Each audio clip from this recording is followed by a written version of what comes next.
Hello guys, welcome to my another video. आज इस video में भी हम एक इम्पोर्टेंट टॉपिक के बारे में डिस्कस करने जा रहे हैं, जो कि है आई। इससे भी मोस्ट ऑफ क्वेश्चन आने के चांसेस रहते हैं। तो आज हम इसी टॉपिक के बारे में डिटेल स्टडी करने वाले हैं। तो देखिए, सबसे पहले हम देखते हैं कि आई होती क्या है। तो आई जो है वो एक सेंसरी ऑर्गन है जो कि ऑर्बिटल कैविटी के अंदर प्रेजेंट होता है। आपकी जो ऑर्बिटल कैविटी होती है वहाँ पे एक सेंसरी ऑर्गेनिक स्ट्रक्चर प्रेजेंट होती है जिसे हम आई बोलते हैं, जिसकी शेप स्पेरिकल होती है और 2.5 उसका डायमीटर होता है। शेप कैसी होगी? स्पेरिकल होगी और 2.5 सेंटीमीटर इसका डायमीटर होगा। अब आँख जो है वो विज़न के लिए रिस्पॉन्सिबल होती है, लेकिन उस विज़न को कौन सी नर्व परफॉर्म करवाती है? वो रहती है आपकी ऑप्टिक नर्व। ऑप्टिक नर्व जो रहती है वो ही विज़न को रेगुलेट करती है, जिससे हम देख पाते हैं। ठीक है। और ये ऑप्टिक नर्व जो रहती है ये सेकंड क्रेनियल नर्व आपकी बॉडी की। ठीक है, ये याद रखिएगा, इंपॉर्टेंट है। आगे चलते हैं, आगे देखते हैं कि जो आई रहती है उसका 1/5 पार्ट जो रहता है वो तो विजिबल रहता है।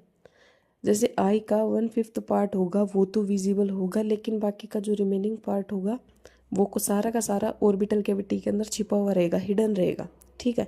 स्ट्रक्चर की अगर हम बात करें तो स्ट्रक्चर में इसके दो पार्ट आते हैं, एक तो वॉल ऑफ आई बॉल और एक रिफ्रैक्टिव मीडिया या फिर जिसे हम बोलते हैं light transmitting media. Proper notes के साथ हम पढ़ेंगे। ठीक है, आगे देखिए। स्ट्रक्चर में मैंने आपको बताया कि दो ही स्ट्रक्चर इंपॉर्टेंट है, एक तो वॉल ऑफ आई बॉल, दूसरी रिफ्रैक्टिव मीडिया या फिर लाइट ट्रांसमिटिंग मीडिया। आगे देखते हैं। नेक्स्ट इसमें आता है वॉल ऑफ आई बॉल। अब इसके अंदर क्या रहता है? इसके अंदर मेनली 3 लेयर्स रहती हैं। कौन कौन सी? आउटर, मिडल और इनर। 3 लेयर रहेंगी, आउटर लेयर, मिडल लेयर और इनर लेयर। सबसे पहले हम देखें आउटर लेयर कौन सी है। तो आउटर लेयर जो होती है वो फाइब्रस कोर जिसे हम बोलते हैं। इसके अंदर आप स्क्लेरा और कॉर्निया, ये 2 लेयर्स इंक्लूड रहते हैं आउटर लेयर के अंदर। मिडल लेयर पे चलें तो मिडल लेयर वस्कुलर कोटेड रहती है। ठीक है, जिसके अंदर कोरोइड, सीलियरी बॉडी और आइरिस आती हैं। और इनर लेयर जो रहती है ये नर्वस कोटेड रहती है, जिसके अंदर रेटिना इंक्लूड होती है। ठीक है, तो ये लेयर्स आपको याद रखनी है, ज़रूरी है। सबसे पहली स्ट्रक्चर अगर हम देखें तो वो आती है स्क्लेरा, जो कि मोस्ट इम्पोर्टेंट लेयर होती है, इम्पोर्टेंट है। स्क्लेरा जो रहती है वो आउटर मोस्ट थिक लेयर होती है आई बॉल की, जो कि आई का जो वाइटेस्ट पार्ट होता है वो स्क्लेरा ही बनाती है। ठीक है, यानी इसका जो एंटीरियर 1/6 पार्ट रहता है स्क्लेरा का वो ट्रांसपेरेंट रहता है। यानी जो एंटीरियर 1/6 पार्ट रहेगा वो ट्रांसपेरेंट रहेगा, जिसे हम क्या बोलते हैं? कॉर्निया। कॉर्निया क्या रहता है? ट्रांसपेरेंट स्ट्रक्चर है। और स्क्लेरा का जो 1/6 पार्ट होता है वो कंसिस्ट करता है, जो कि वाइट कलर का होता है। ठीक है, और इस कॉर्निया को हम विंडो ऑफ आई के नाम से भी जानते हैं। याद रखिएगा, किसके नाम से? विंडो ऑफ आई के नाम से भी जानते हैं। आगे देखते हैं। स्क्लेरा जो रहती है इसके अंदर एक्स्ट्रा ओक्यूलर मसल्स प्रेजेंट रहती हैं, जिसे हम बोलते हैं रेक्टस मसल्स। कौन सी मसल प्रेजेंट रहती है इसके अंदर? एक्स्ट्रा ओक्यूलर मसल्स प्रेजेंट रहती हैं, जिन्हें रेक्टस मसल्स बोलते हैं। और ये जो मसल्स रहती हैं ये स्क्लेरा पे अटैच रहती हैं। कहाँ अटैच रहती हैं? स्क्लेरा से अटैच रहती हैं, जो कि आई बॉल के मूवमेंट के लिए रिस्पॉन्सिबल होती हैं। मार्क कर लीजिए, इंपॉर्टेंट है। इसके अंदर स्क्लेरा के अंदर एक्स्ट्रा ओक्यूलर मसल्स रहती हैं, जिनका नाम है रेक्टस मसल्स। और ये मसल जो रहती हैं स्क्लेरा से अटैच रहती हैं, और आई बॉल को मूवमेंट करवाने का काम किनका रहता है? रेक्टस मसल्स का रहता है।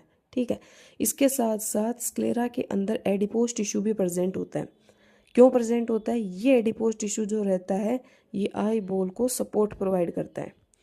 एडिपोज टिश्यू भी प्रेजेंट रहेगा किसके बीच में? स्क्लेरा और वॉल ऑफ ऑर्बिट के बीच में, जो कि आई बॉल को क्या करेगा? सपोर्ट प्रोवाइड करेगा। ठीक है, तो ये थी स्क्लेरा। आगे चलिए। नेक्स्ट लेयर इसके अंदर आती है वो आती है कोरोइड।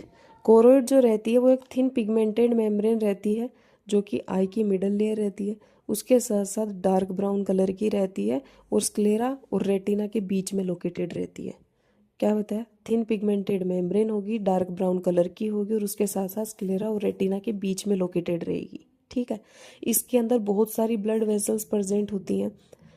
क्या बताया? कोरोइड के अंदर बहुत सारी ब्लड वेसल्स प्रेजेंट रहती हैं। उसके साथ साथ एंटीरियरली अगर कोरोइड की बात करें तो कोरोइड लेयर एंटीरियरली मॉडिफाई होकर एक नोडुलर स्ट्रक्चर बनाती है, यानी एक धागेदार स्ट्रक्चर बनाती है, जिसे हम सीलियरी बॉडी के नाम से जानते हैं। एक नोडुलर स्ट्रक्चर बनाएगी मॉडिफाई होके, जिसे हम सीलियरी बॉडी बोलेंगे। और ये सीलियरी बॉडी और आइरिस जो रहती हैं ये इसी की मॉडिफिकेशन से बनती हैं। कोरोइड की जो मॉडिफाइड फॉर्म्स रहती हैं वो ही सीलियरी बॉडी और इरिस रहती हैं। ठीक है, आई समझ। नेक्स्ट चलते हैं हम सीलियरी बॉडी पे। सीलियरी बॉडी क्या रहती है? सीलियरी बॉडी जो रहती है ये कोरोइड की एंटीरियर कंटिन्यूएशंस रहती हैं जिनके अंदर स्मूथ मसल फाइबर्स प्रेजेंट रहते हैं। अभी मैंने इस कोरोइड के अंदर आपको बताया था कि एंटीरियरली ये मॉडिफाई होकर सीलियरी बॉडी बनाती हैं जो कि एक नोडल स्ट्रक्चर होती है। तो यहाँ भी सेम बात लिखी हुई है कि सीलियरी बॉडी जो रहती है वो एंटीरियर कंटिन्यूएशन होती है किसका? कोरोइड लेयर का, जो कि स्मूथ मसल फाइबर्स के साथ प्रेजेंट रहती है। और ये स्मूथ मसल फाइबर्स कहाँ प्रेजेंट रहते हैं? सीलियरी बॉडी के अंदर प्रेजेंट रहते हैं। उसके साथ साथ सीलियरी बॉडी के अंदर कुछ सस्पेंसरी लिगामेंट्स भी प्रेजेंट रहते हैं। क्या रहते हैं? सस्पेंसरी लिगामेंट्स भी प्रेजेंट रहती हैं जो कि लेंस को सपोर्ट प्रोवाइड करते हैं, यानी लेंस को फिक्स करने का काम किनका रहता है? इन्हीं सस्पेंसरी लिगामेंट्स का रहता है। ठीक है, प्रॉपर नोट्स की तरह हम पढ़ रहे हैं, प्रॉपर नोट्स से ही हम सीखेंगे।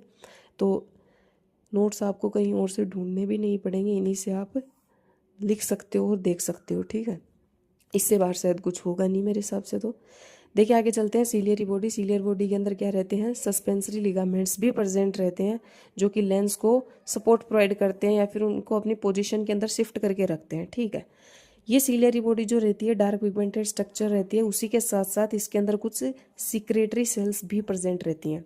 ये सिक्रेटरी सेल्स क्या काम करती हैं? ये सिक्रेटरी सेल्स एक्वस फ्लूइड को सिक्रेट करती हैं सीलियरी बॉडी के अंदर। क्या बताया? इसके अंदर कुछ सिक्रेटरी सेल्स भी प्रेजेंट रहती हैं जो कि क्या करती हैं? एक्वस फ्लूइड को सिक्रेट करने का काम करती हैं। ये बात थी किसकी? सीलियरी बॉडी की। आगे चलते हैं। नेक्स्ट आती है आइरिस। आइरिस क्या काम करती है? आइरिस भी एक पिगमेंटेड मेम्ब्रेन होती है जो कि प्यूपिल को सराउंड करके रखती है। क्या रहती है? एक पिगमेंटेड मेम्ब्रेन रहती है जो कि प्यूपिल को सराउंड करके रखती है। और ये आइरिस जो रहती है ये सीलियरी बॉडी के मार्जिन से अराइज होती है। यानी जैसे सीलियरी बॉडी आपकी, तो इसके मार्जिन यानी इस एंड से कौन अराइज होगा? ये आइरिस अराइज होंगी। ठीक है, कौन अराइज होंगी? ये आइरिस अराइज होंगी। यानी सीलियरी बॉडी के जो मार्जिन रहता है सीलियरी बॉडी का, वहां से कौन अराइज होगी? आइरिस अराइज होगी जो कि एक डार्क सेंटर्ड ओपनिंग बनाएगी जिसे हम बोलते हैं प्यूपिल। एक डार्क सेंटर्ड ओपनिंग बनाएगी कौन? आइरिस, जिसे हम क्या बोलते हैं? प्यूपिल बोलते हैं। ठीक है, इसके अंदर स्मूथ मसल्स भी प्रेजेंट रहती हैं। आइरिस के अंदर क्या रहती हैं? स्मूथ मसल्स भी प्रेजेंट रहती हैं जो कि रेडिकल और सर्कुलर पैटर्न के अंदर भी प्रेजेंट रहती हैं। इसके अंदर क्या रहती है? स्मूथ मसल प्रेजेंट रहती हैं जो कि रेडिकल और सर्कुलर पैटर्न में अरेंज रहती हैं। और उसी के साथ साथ ये स्मूथ मसल जो रहती हैं ये क्या प्रोवाइड करती हैं? अल्ट्रेशन इन साइज ऑफ प्यूपिल, यानी प्यूपिल को रिलैक्स और कॉन्ट्रैक्ट होने के लिए कौन रेस्पॉन्सिबल रहती है? आइरिस ही रहती है। प्यूपिल को रिलैक्स होना है या कॉन्ट्रैक्ट होना है, यानी अल्ट्रेशन जो रहती है प्यूपिल की साइज के अंदर, वो कौन परफॉर्म करती है? यही स्मूथ मसल्स परफॉर्म करती हैं। ठीक है, आगे चलते हैं। नेक्स्ट लेयर हमारे पास आती है, वो आती है रेटिना। रेटिना जो रहती है वो इनर मोस्ट लेयर रहती है आई की। ठीक है, उसी के साथ साथ रेटिना के अंदर, अब रेटिना कौन सी जगह एब्सेंट रहती है? तो सिर्फ दो ही जगह ऐसी हैं जहाँ रेटिना लेयर देखने को नहीं मिलती है। पहली कौन सी? ब्लाइंड स्पॉट, और दूसरी एंटीरियर टू सीलियरी बॉडी। पहली ब्लाइंड स्पॉट और दूसरी एंटीरियर टू सीलियरी बॉडी। ठीक है, उसके साथ साथ रेटिना के अंदर दो फोटो रिसेप्टर सेल्स भी प्रेजेंट रहती हैं। उसी के साथ साथ रेटिना के अंदर दो फोटो रिसेप्टर सेल्स भी प्रेजेंट रहती हैं। फोटो रिसेप्टर सेल्स यानी जो लाइट को एब्जॉर्व करने के काम आती हैं। ठीक है, जो कि कौन कौन सी हैं? रोड्स और कोन्स। ठीक है, रोड्स की जो सेल होंगी वो रोडोप्सिन होंगी और कोन्स की जो सेल होंगी वो रहेंगी आइडोप्सिन। आई समझ यहाँ तक? आगे चलते हैं। यहाँ एक नोट देने की बात है रेटिना के अंदर, जो कि मैंने यहाँ दे रखा है, आप देख सकते हैं। मैकुला लूटिया। मैकुला लूटिया एक डिप्रेस्ड एरिया, एक डिप्रेस्ड स्ट्रक्चर होती है रेटिना के अंदर जो कि ब्लाइंड स्पॉट के साथ प्रेजेंट होती है। एक डिप्रेस्ड एरिया या डिप्रेस्ड स्ट्रक्चर होती है जो कि ब्लाइंड स्पॉट के पास प्रेजेंट होती है। ठीक है, और इस मैकुला लूटिया के सेंटर के अंदर आपको एक स्ट्रक्चर देखने को मिलती है जिसे हम बोलते हैं फोविया सेंट्रलिस। इस मैकुला लूटिया के सेंटर के अंदर आपको एक स्ट्रक्चर देखने को मिलेगी जिसे हम बोलेंगे फोविया सेंट्रलिस। इस फोविया सेंट्रलिस के अंदर कोन्स जो रहती हैं आपकी, यानी कोन्स बोल रहे हैं, फिर आयोडोप्सिन सेल जो रहती हैं वो प्रेजेंट रहेंगी, लेकिन यहाँ रोड्स जो रहेंगी या रोडोप्सिन सेल जो रहेंगी वो एब्सेंट रहेंगी। ठीक है, मैकुला लूटिया का सेंट्रल रीजन होता है जो कि ब्राइट लाइट विजन और कलर विजन के लिए रिस्पॉन्सिबल रहता है। मैकुला लूटिया का क्या बताया?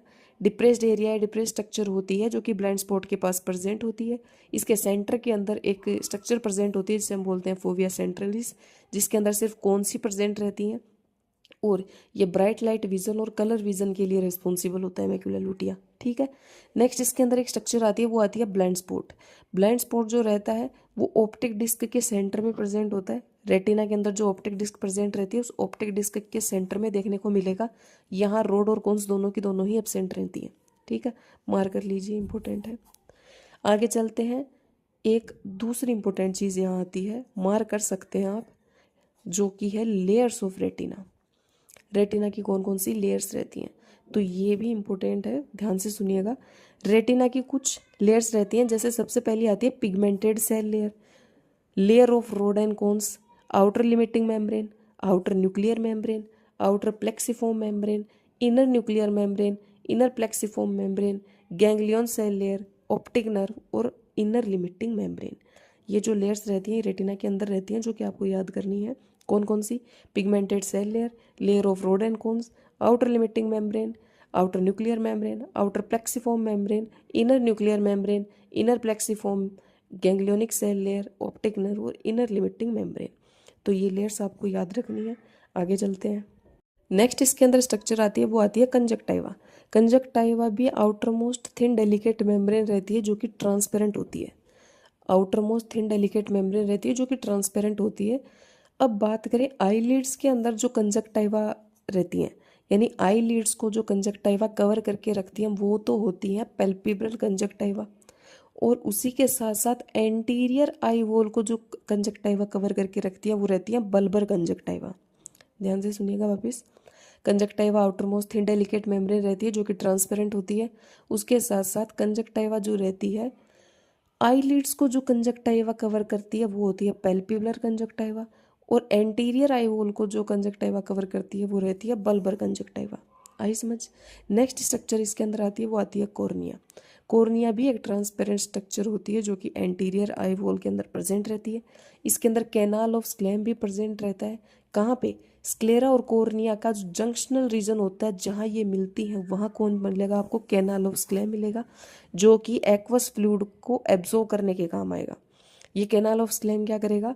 एक्वस फ्लूइड को एब्जॉर्ब करेगा, उसके साथ साथ कॉर्निया को न्यूट्रिशन प्रोवाइड करने का काम करेगा। ठीक है, नेक्स्ट आती है आई की ब्लड सप्लाई। आई की ब्लड सप्लाई देखें तो एट्रियल सप्लाई जो रहती है वो ऑप्थेल्मिक आर्टरी करती है, और वीनस सप्लाई जो रहती है वो बहुत सारी वेन्स रहती हैं, लेकिन इसके अंदर एक मेन वेन रहती है, वो रहती है सेंट्रल रेटिनल वेन। ठीक है, एट्रियल सप्लाई ऑप्थेल्मिक आर्टरी करेगी और Venus supply central retinal vein. आगे चलिए, नेक्स्ट इसके अंदर सबसे इम्पोर्टेंट टॉपिक आता है, वो आता है मैकेनिज्म ऑफ विजन, जिससे क्वेश्चन आने के चांसेस हैं। ये देखिए मैकेनिज्म ऑफ विजन क्या है। मैकेनिज्म ऑफ विजन देखते हैं कि कैसे हमें विजन होता है, यानी कोई भी ऑब्जेक्ट है उस ऑब्जेक्ट को हम कैसे देख पा रहे हैं, उसका मैकेनिज्म। सबसे पहले refraction of light entering the eye, यानी लाइट का रिफ्रैक्शन होगा। उसके बाद इमेज बनेगी, इमेज पे फोकस होगा, focusing on image on retina by accommodation of lens, convergence of image, photochemical activity in retina and conversion into neural impulse, और last step इसके अंदर आती है, वो आती है processing in brain and perception. Brain के अंदर वो इमेज प्रोसेस होगी, और परसेप्शन यानी कोई इल्यूजन या हेलुसिनेशन उसको नहीं होना चाहिए, वो ध्यान रखिएगा ये। ठीक है, तो ये मैकेनिज्म था, इम्पोर्टेंट है, ध्यान दीजिएगा, पढ़ लीजिएगा। आज की वीडियो के अंदर इतना ही, मिलते हैं नेक्स्ट वीडियो के अंदर। अगर वीडियो अच्छी लगी हो तो like share and subscribe comment. तब तक के लिए थैंक्स।